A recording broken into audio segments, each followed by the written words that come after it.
ರಾತ್ರಿ ಮಲಗಿದಾಗ ಪಾದಗಳಲ್ಲಿ ಜುಮ್ಮೆನಿಸುವಿಕೆಯೇ, ಹಠಾತ್ ಕಾಲು ಹಿಡಿದುಕೊಳ್ಳೋದು, ಕೈಗಳಲ್ಲಿ ಚುರುಕು, ಉರಿಯೇ ಸಾಧಾರಣ ವಿಷಯ ಅಂತ ನಿರ್ಲಕ್ಷ್ಯ ಮಾಡ್ತಿದ್ದೀರಾ?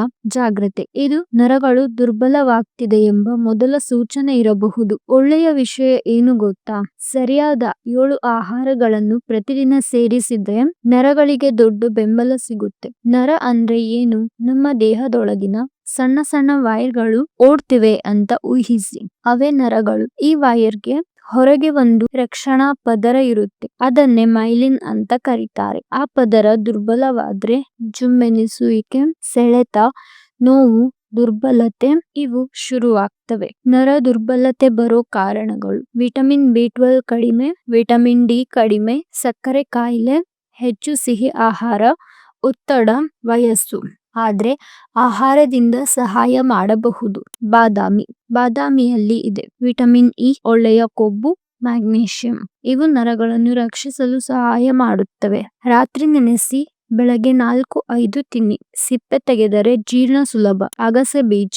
ಇದು ಶಾಕಾಹಾರಿಗಳಿಗೆ ಒಮೆಗಾ 3 ಸಿಗೋ ಉತ್ತಮ ಮೂಲ. ಇದು ನರ ಉರಿಯೂತ ಕಡಿಮೆ ಮಾಡುತ್ತದೆ. ನರ ಸಂಚಾರ ಸುಧಾರಿಸುತ್ತದೆ. 1 ಚಮಚ ರೋಸ್ಟ್ ಮಾಡಿ ಪುಡಿ ಮಾಡಿ ಮೊಸರು ಅಥವಾ ಪಲ್ಯ ಜೊತೆ ತಿನ್ನಿ. ಪಾಲಕ್ ಸೊಪ್ಪು. ಇದರಲ್ಲಿ ಫೋಲಿಕ್ ಆಸಿಡ್, ಐರನ್, ಮ್ಯಾಗ್ನೀಷಿಯಂ, ನರಗಳಿಗೆ ಪೋಷಣೆ. ಆದ್ರೆ ತುಂಬಾ ಬೇಯಿಸಬೇಡಿ, ಸ್ವಲ್ಪ ಬೇಯಿಸಿದರೆ ಸಾಕು. ಬಾಳೆಹಣ್ಣು. ಪೊಟ್ಯಾಷಿಯಂ ನರಗಳಿಗೆ ಬಹಳ ಮುಖ್ಯ.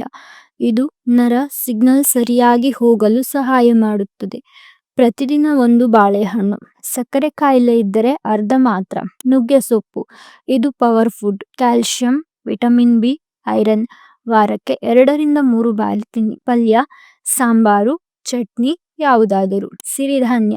ಬಿಳಿ ಅಕ್ಕಿ ಕಡಿಮೆ ಮಾಡಿ, ಬದಲಿಗೆ ರಾಗಿ, ಜೋಳ, ನವಣೆ. ಇವು ರಕ್ತದಲ್ಲಿನ ಸಕ್ಕರೆ ಏರಿಕೆಯನ್ನು ಕಡಿಮೆ ಮಾಡುತ್ತವೆ. ಅದು ನರಗಳಿಗೆ ಒಳ್ಳೆಯದು. ಅರಿಶಿಣ. ಅರ್ಧ ಚಮಚ ಅರಿಶಿಣ, ಚಿಟಿಕೆ ಕಾಳು ಮೆಣಸು ಬಿಸಿ ಹಾಲಿನಲ್ಲಿ ಬೆರೆಸಿ ಕುಡಿಯಿರಿ. ಇದು ದೇಹದ ಉರಿಯೂತ ಕಡಿಮೆ ಮಾಡಲು ಸಹಾಯ ಮಾಡುತ್ತದೆ. ಯಾವುದು ತಪ್ಪಿಸಬೇಕು? ಹೆಚ್ಚು ಸಿಹಿ, ಫ್ರೈಡ್ ಆಹಾರ, ಪ್ಯಾಕೆಟ್ ಫುಡ್, ಹೆಚ್ಚು ಟೀ, ಕಾಫಿ, ಧೂಮಪಾನ, ಮದ್ಯಪಾನ. ಇವು ನರ ಆರೋಗ್ಯ ಹಾಳು ಮಾಡಬಹುದು. ಇನ್ನೂ ಮುಖ್ಯ, ಪ್ರತಿದಿನ ನಡೆಯಿರಿ, ಸೂರ್ಯನ ಬೆಳಕು ಪಡೆಯಿರಿ, ಸಾಕಷ್ಟು ನೀರು ಕುಡಿಯಿರಿ, ಒತ್ತಡ ಕಡಿಮೆ ಮಾಡಿಕೊಳ್ಳಿ.